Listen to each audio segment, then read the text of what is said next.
어머, 강석 씨. 이 할망구가 해다 준 반찬 좀 봐. 멸치볶음이 왜 이렇게 딱딱해? 이 부러지겠네. 호호. 낯선 여자의 간드러지는 웃음소리가 복도까지 새어나옵니다. 내 남편 40년을 함께한 이강석이의 목소리가 이어집니다. 아유, 자기가 고생이 많네. 그 할망구는 손맛이 아니라 고집만 남아서 그래. 그냥 다 음식물 쓰레기통에 쳐넣어버려. 자기가 해준 파스타나 먹자고. 손에 들고 있던 보자기 꾸러미가 바닥으로 추락했습니다. 유리 반찬통이 깨지며 내가 밤새 다듬은 멸치들이 거실 바닥으로 흩어졌습니다. 고소한 참기름 냄새가 진동했지만 내 코를 찌른 건 현관에 놓인 새빨갛고 천박한 10cm 하이힐에서 풍기는 진한 향수 냄새였습니다. 여보, 당신 지금 뭐 하는 거야? 이 여자는 누구고? 내 비명 같은 외침에 남편은 놀라기는커녕 입가에 묻은 소스를 닦으며 귀찮다는 듯 나를 쳐다봅니다. 뭐 하긴, 우리 결혼했잖아. 각자 인생 살기로 도장 찍었으면 남남이지. 왜 남의 집에 허락도 없이 들어와서 소란이야? 지긋지긋하니까 당장 나가. 여러분, 결혼이 정말 서로를 위한 아름다운 이별인 줄 아십니까? 아니요. 제 남편에게 결혼은 조강지처를 버리기 위한 치밀한 덫이었고 제게는 40년 헌신을 쓰레기통에 처박는 사형 선고였습니다. 오늘 결혼이라는 이름 뒤에 숨겨진 추악한 불륜의 현장과 그들을 법으로 심판한 통쾌한 반격의 이야기를 시작합니다. 제 이름은 박순자입니다. 올해 71가 되었습니다. 제 손을 좀 보시겠어요? 마디마디가 툭 붉어지고 손톱 밑은 늘 검게 물들어 있습니다. 사람들은 제 손이 억척스럽다 말하지만 저는 이 손이 자랑스러웠습니다. 1980년대 초반 중매로 만나 단칸방에서 시작한 우리 부부. 남편은 말단 공무원이었고 저는 그 쥐꼬리만 한 봉급 쪽에서 자식 둘을 키워낸 엄마였습니다. 연탄재를 갈며 눈물 콧물 쏟던 시절이 있었습니다. 겨울이면 아이들 감기 걸릴까봐 내복 2벌씩 껴입히고 정작 나는 구멍난 양말을 꿰매 신으며 살았습니다. 남편 이강석이는 성실한 사람이었습니다. 밤늦게까지 서류 뭉치를 들고 와 잉크 냄새 풍기며 일하던 그 뒷모습을 보며 저는 이 남자 하나 믿고 평생 가도 되겠다 결심했죠. 순자 씨, 조금만 참아. 내가 꼭 승진해서 당신 손에 물 한 방울 안 묻히게 해줄게. 그 약속 참 달콤했습니다. 남편이 서기관까지 승진하던 날 우리는 부둥켜 안고 울었습니다. 아이들은 서울에 있는 좋은 대학에 갔고 번듯하게 직장 잡아 결혼까지 시켰습니다. 40년 세월 나는 박순자라는 이름은 잊고 오로지 강석이 저 애들 엄마로만 살았습니다. 그게 제 삶의 전부이자 행복인 줄 알았습니다. 하지만 남편이 퇴직을 하고 집에 붙어 있게 되면서부터 불행은 소리 없이 찾아왔습니다. 평생 밖으로만 돌던 남편에게 집은 감옥이었나 봅니다. 하루 삼시세끼 차려내는 저를 향해 밥알이 굴러다닌다. 국이 짜다며 사사건건 타박을 시작했습니다. 급기야 작년 봄 남편은 저를 식탁에 앉혀두고 가슴에 대못을 박는 제안을 했습니다. 순자, 우리 이제 70이야. 자식들도 다 제 갈 길 갔는데 우리도 이제 결혼이라는 걸 해보는 게 어때? 결혼. TV에서나 보던 그 단어가 남편의 입에서 나왔을 때 저는 가슴이 철렁 내려앉았습니다. 결혼이라니요? 우리가 이 나이에 갈라서기라도 하자는 거예요? 아니, 이혼은 아니고 서로 간섭 안 하고 자유롭게 살자는 거지. 당신도 나 수발드느라 고생 많았잖아. 옆동에 작은 아파트 하나 얻어줄 테니 거기서 당신 하고 싶은 거 하고 살아. 나도 내 취미 생활 좀 하고. 남편의 눈빛은 유난히 반짝였습니다. 저는 바보같이 그게 저를 향한 마지막 배려인 줄 알았습니다. 그래, 40년 밥해줬으니 이제 나도 내 인생 좀 살아보자. 그렇게 우리는 졸혼 합의서라는 걸 썼습니다. 재산은 명의대로 나누되 생활비는 남편이 주기로 했죠. 옆 동으로 이사를 가던 날 남편은 제 짐을 손수 옮겨주며 다정하게 말했습니다. 가끔 얼굴 보고 맛있는 것도 먹으러 가자고. 우린 여전히 가족이니까. 그 거짓말에 속아 저는 이사간 후에도 이틀이 멀다 하고 남편 집을 드나들었습니다. 남편이 좋아하는 고들빼기 김치를 담그고 당뇨가 있는 양반이라 잡곡밥을 지어 냉동실에 채워 넣었습니다. 졸혼 후 처음 몇 개월은 참 좋았습니다. 간섭받지 않는 시간들이 달콤했죠. 하지만 어느 순간부터 남편의 행동이 이상해졌습니다. 내가 반찬을 해다 주면 아유 귀찮게 왜 또 왔어? 라며 문 앞까지 마중 나오던 발길을 멈췄습니다. 비밀번호를 눌러도 안에서 잠금 장치를 걸어버리기 일쑤였죠. 그때 눈치를 챘어야 했습니다. 남편에게 졸혼은 자유가 아니라 미래를 위한 공간이었으므려. 사건의 그날은 유난히 비가 보슬보슬 내리는 날이었습니다.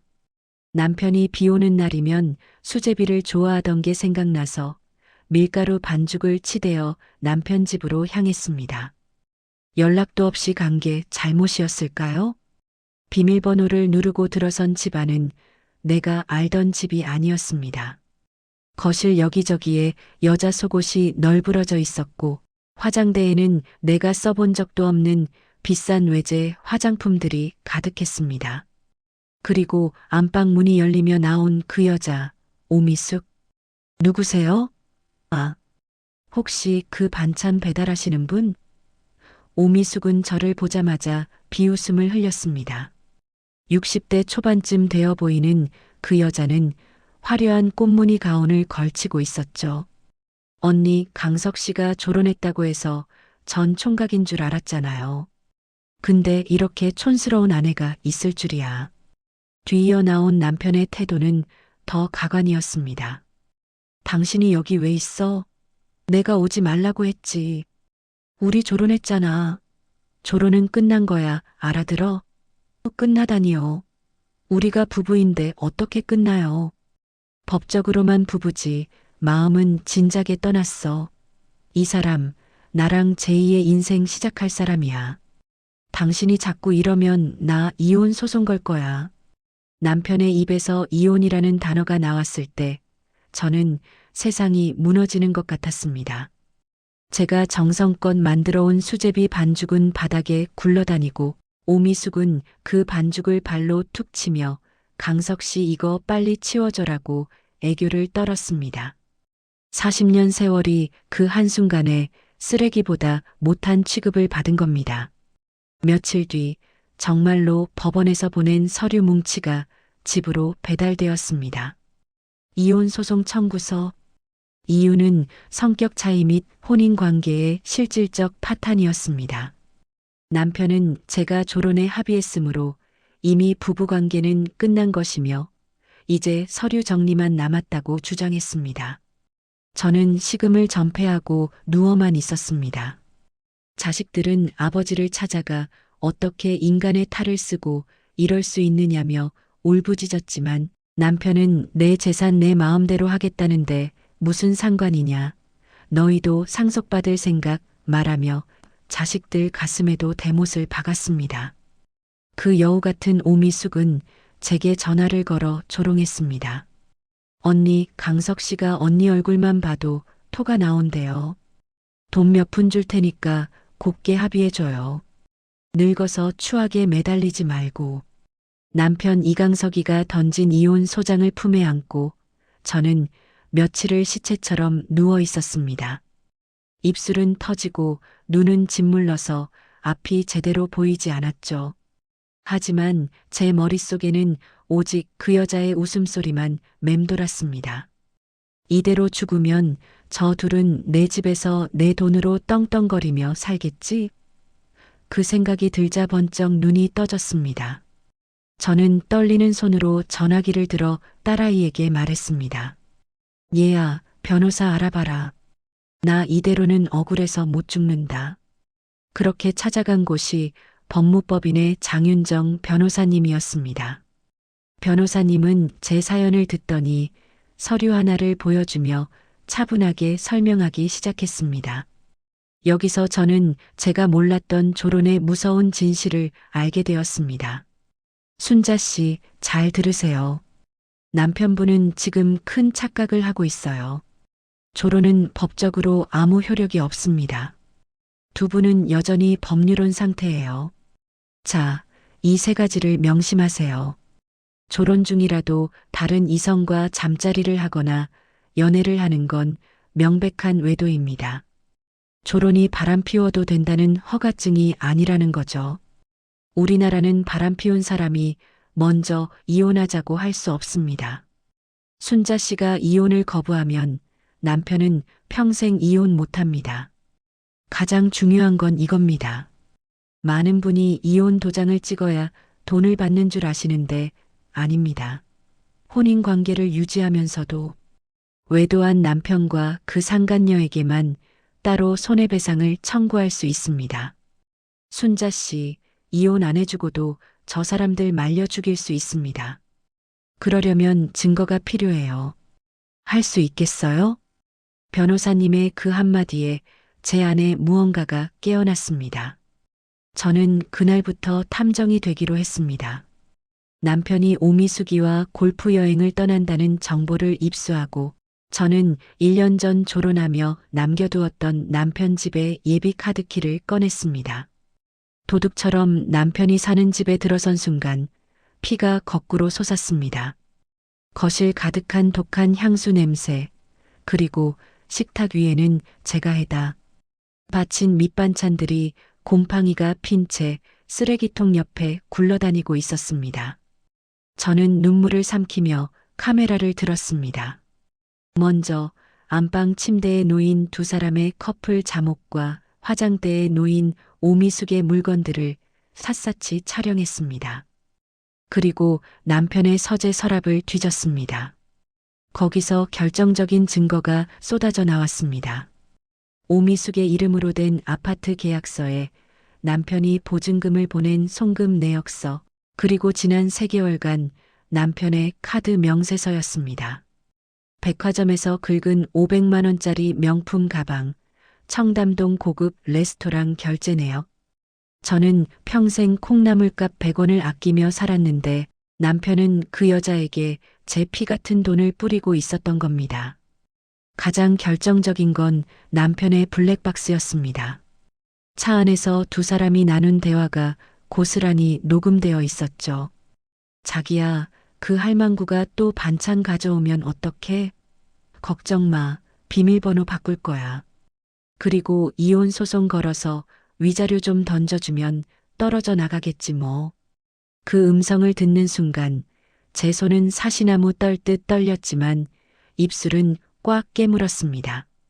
그래, 이강석.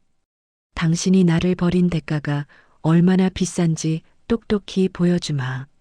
저는 수집한 증거물들을 가방 가득 채워 변호사님께 전달했습니다. 변호사님, 저 사람들 제가 받은 고통보다 100배, 1000배 더 아프게 해주세요. 이혼은 절대 안 해줄 겁니다. 죽을 때까지 제 그림자 밑에서 벌벌 떨게 만들 거예요. 변호사님은 제 손을 잡으며 고개를 끄덕였습니다. 준비 끝났습니다. 순자 씨. 이제 법정에서 저들의 가면을 벗겨버립시다. 드디어 재판날. 남편은 오미숙의 손을 꼭 잡고 법정에 나타났습니다. 마치 승리자라도 된 양 거드름을 피우더군요. 판사님, 저희는 조론 합의서를 썼습니다. 이미 마음은 떠난 지 오래고 각자 인생 살기로 했으니 이제 깔끔하게 이혼하게 해주십시오. 남편의 변호인은 제가 졸혼 후에도 옆동에 살며 집착을 했다며 저를 이상한 여자로 몰아갔습니다. 그때 우리 변호사님이 일어났습니다. 판사님, 원고 박순자 씨가 졸혼 후 남편에게 가져다 준 반찬 목록과 문자 메시지를 봐주십시오. 원고는 매주 남편의 건강을 챙겼고 남편 역시 고맙다. 당신밖에 없다며 답장했습니다. 이것이 파탄 난 관계입니까? 오히려 피고 이강석이 졸혼이라는 이름을 악용해 원고를 기만하고 상간녀와 살림을 차린 것이 명백한 사실입니다. 변호사님이 증거 사진과 오미숙이 저에게 보낸 늙어서 추악에 매달리지 말라는 조롱 문자를 공개하자 법정안은 술렁이기 시작했습니다. 판사님의 미간이 찌푸려졌고 오미숙은 당황해 고개를 숙였습니다. 판사님의 목소리가 법정에 울려 퍼졌습니다. 피고 이강석의 이혼 청구는 기각한다. 유책 배우자의 이혼 청구는 원칙적으로 허용되지 않는다. 또한 피고 이강석과 오미숙은 공동 불법 행위자로서 원고 박순자가 입은 정신적 고통에 대해 위자료를 지급할 의무가 있다. 이강석은 5천만 원, 오미숙은 3천만 원을 원고에게 지급하라. 승리였습니다. 이혼은 안 해주면서 돈은 받아내는 최고의 복수였죠. 판결이 나자마자 남편과 오미숙 사이에 균열이 생기기 시작했습니다. 사랑이라며 제2의 인생이라며 난리를 치더니 현실은 냉혹했습니다. 오미숙이는 자기 돈 3천만 원을 물어내게 생기자 본색을 드러냈습니다. 이강석, 너 이혼남이라며 재산 분할 받아서 나랑 호강시켜준다더니 이게 뭐야? 위자료까지 내게 만들어? 남편은 당황하며 달랬지만 돈 보고 붙었던 여자는 미련 없이 짐을 쌌습니다. 남편이 사준 명품 가방이며 옷가지들을 몽땅 챙겨서 야반도주를 해버린 겁니다. 심지어 남편의 비상금 통장까지 싹 털어서 말이죠. 며칠 뒤 제 집 문을 두드리는 소리가 들렸습니다. 열어보니 거기엔 한 달 사이에 10년은 늙어버린 듯한 남편이 서 있었습니다. 순자, 나 좀 들여보내줘. 내가 미쳤었나 봐. 그 여자가 내 돈 다 들고 튀었어. 나 이제 갈 데가 없어. 남편은 제 무릎을 붙잡고 빌었습니다. 예전 같았으면 아이고, 이 양반아 하며 손을 잡아줬을지도 모릅니다.